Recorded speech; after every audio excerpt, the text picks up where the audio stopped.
Hello to my Year 10 Vet English class. I hope you're doing really well during our hopefully short period of remote learning. Now today we're going to talk about Chapter 6 of Animal Farm.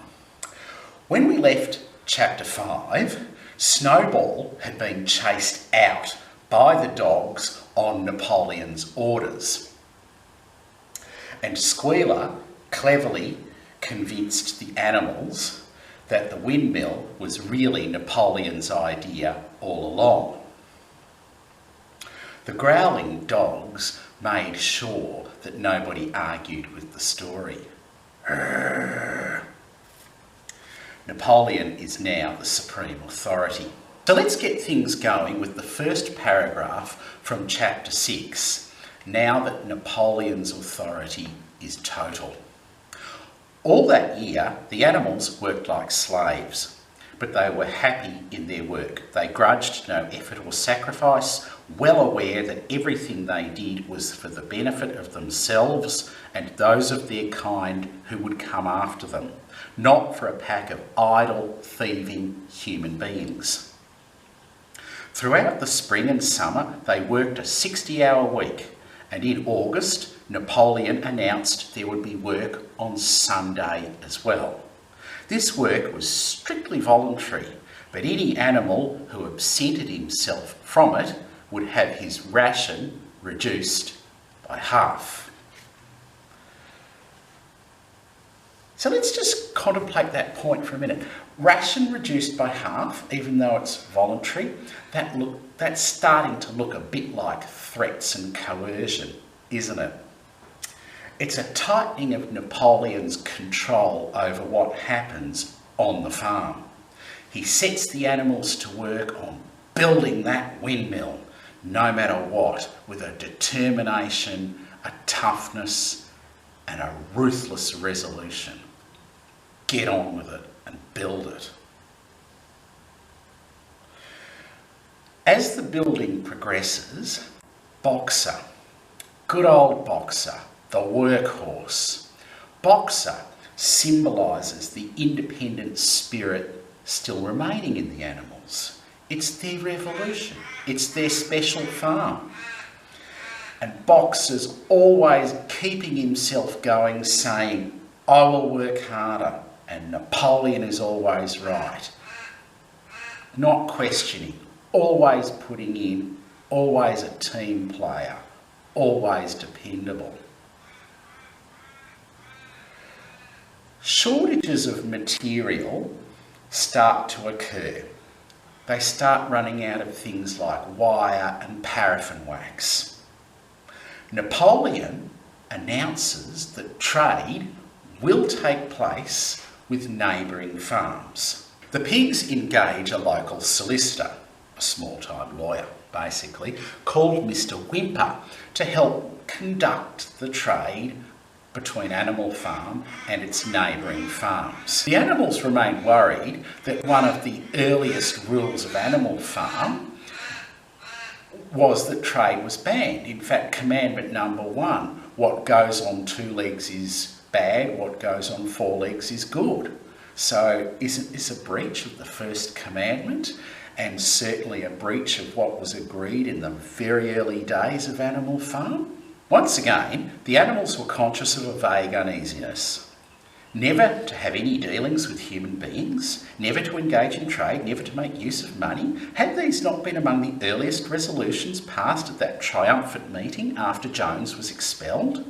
All the animals remembered passing such resolutions, or at least they thought they'd remembered it. The 4 young pigs who had protested when Napoleon had abolished the meetings raised their voices timidly, but were promptly silenced by the tremendous growling from the dogs. Then, as usual, the sheep broke into 4 legs good, 2 legs bad, and the momentary awkwardness was smoothed over. Finally, Napoleon raised his trotter for silence and announced he had already made the arrangements. There would be no need for any animals to come in contact with human beings, which would clearly be most undesirable. He intended to take the whole burden upon his own shoulders. Mr. Whymper, a solicitor living in Willingdon, had agreed to act as intermediary between Animal Farm and the outside world, and would visit the farm every Monday morning to receive his instructions. Napoleon ended his speech with his usual cry of "Long live Animal Farm!" and after the singing of Beasts of England, the animals were dismissed. Afterward, Squealer made the round of the farm and set the animals' mind at rest. He assured them that the resolution against engaging in trade and using money had never been passed, or even suggested. It was pure imagination, probably traceable in the beginning to lies circulated by Snowball. A few animals still felt faintly doubtful, but Squealer asked them shrewdly, "Are you certain that this is not something you have dreamed, comrades?" Squealer does an exceptionally effective job on Napoleon's behalf at reworking what happened earlier in the story to suit Napoleon's purpose at the present time. So the trade is undertaken, the animals keep working hard, supplies come in, goods go out, a trade is taking place with the neighbouring farms of Pilkington and Foxwood. It was about this time that the pigs suddenly moved into the farmhouse and took up their residence there. Again, the animals seemed to remember that a resolution against this had been passed in the early days.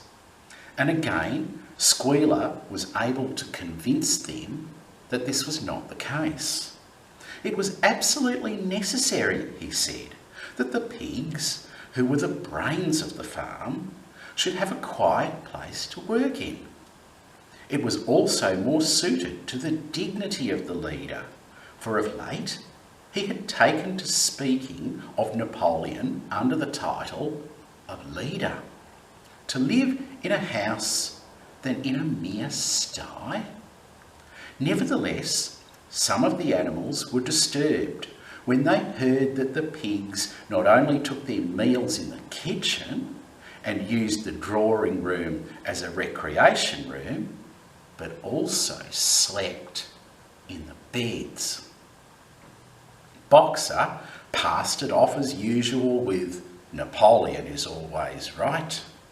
But Clover, who thought she remembered a definite ruling against beds, went to the end of the barn and tried to puzzle out the 7 commandments which were inscribed there. Finding herself unable to read more than the individual letters, she fetched Muriel. "Muriel," she said, "read me the 4th commandment. Does it not say something about never sleeping in a bed?" With some difficulty, Muriel spelt it out. It says, "No animal shall sleep in a bed with sheets," she announced finally. The chapter ends with the bitter destruction of the windmill after a lot of rain and a particularly windy night. Napoleon claims that Snowball deliberately destroyed it. Do you think it suits Napoleon to keep blaming Snowball? It certainly helps Napoleon avoid responsibility for what happens in the present when he's in charge by getting the animals to focus on an imaginary enemy somewhere else.